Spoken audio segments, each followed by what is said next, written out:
Okay, this kit here is torque sticks.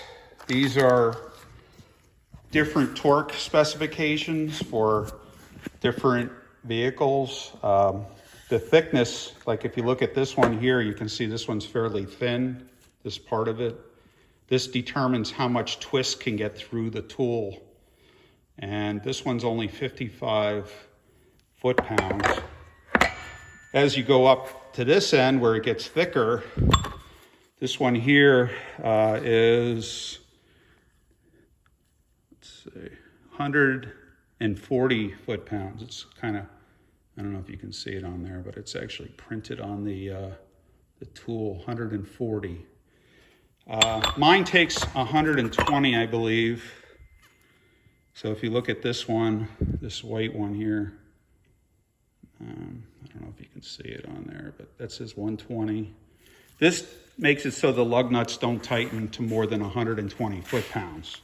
No matter how much power that air gun tries to send through, it doesn't let more than 120 foot-pounds of twist get through. So we're mounting that on our air gun. We're going to uncouple the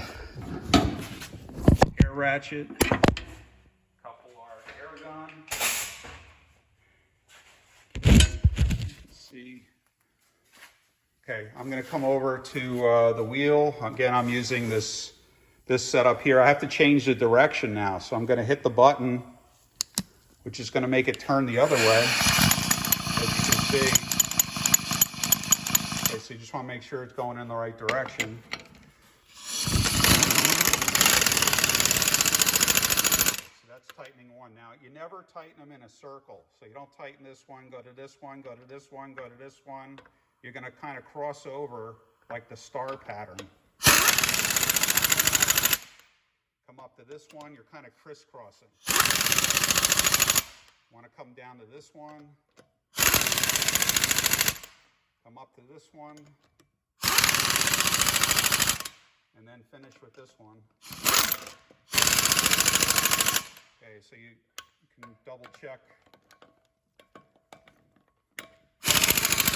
Make sure they're all tight.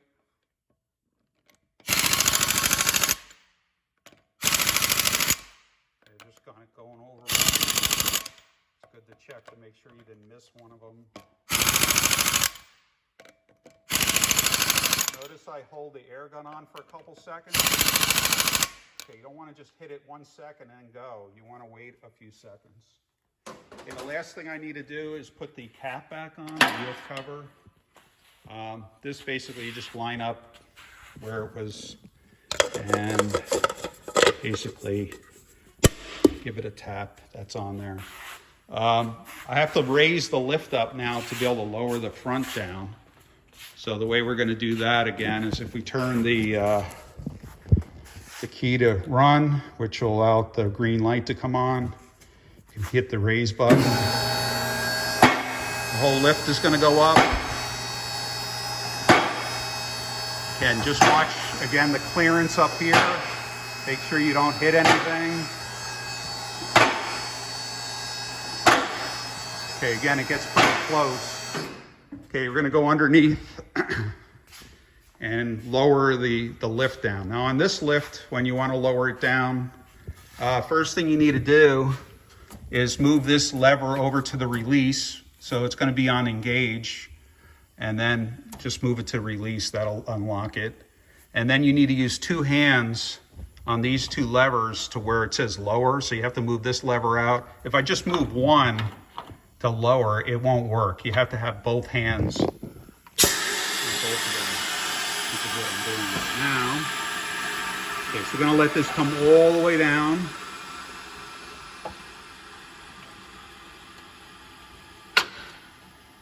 Okay. And you want to move the arms out of the way that you pushed out earlier. And you can slide this whole jack back, get it out of the way. All right, so now we're going to lower the whole lift down to the ground. So we have to come back to the controls, turn the key to run so the green light comes on. You're going to hit the lower button here. You're gonna hold that. It'll go up a little, then it's gonna come all the way down. So just make sure nobody's underneath it, no tools are under there, no air hoses, everything's clear.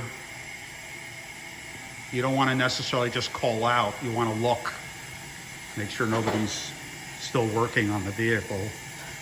And you can lower it till it gets down to the ground. Okay, so that's all the way down.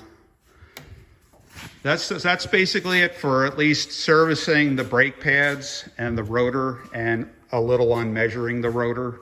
Again, we're going to get into more detail, but that's just kind of an introduction to that.